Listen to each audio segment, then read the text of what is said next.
அதாவது ஒரு சில வார்த்தைகளில் நான் நே போடாமல் இருக்கிறேன். அதுக்கு என்னென்ன வார்த்தைகள் அப்படின்னா லா, போல், பூல், சக்கு, சுக்கு, லக்கு, பகுஞ்சு, மில், அதே மாதிரி ரஹாத்தா, இந்த மாதிரி வார்த்தைகள் எல்லாம் எழுத்துக்கள் எல்லாம் வரும்போது நம்ம நே பாஸ்ட் டென்ஸில் யூஸ் பண்ணக்கூடாது. நெக்ஸ்ட்டு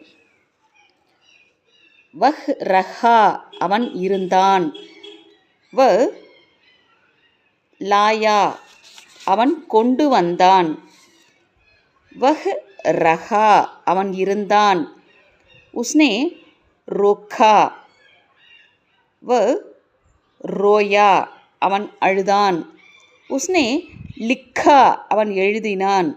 உஸ்னே லூட்டா அவன் கொள்ளையடித்தான். உஸ்னே லியா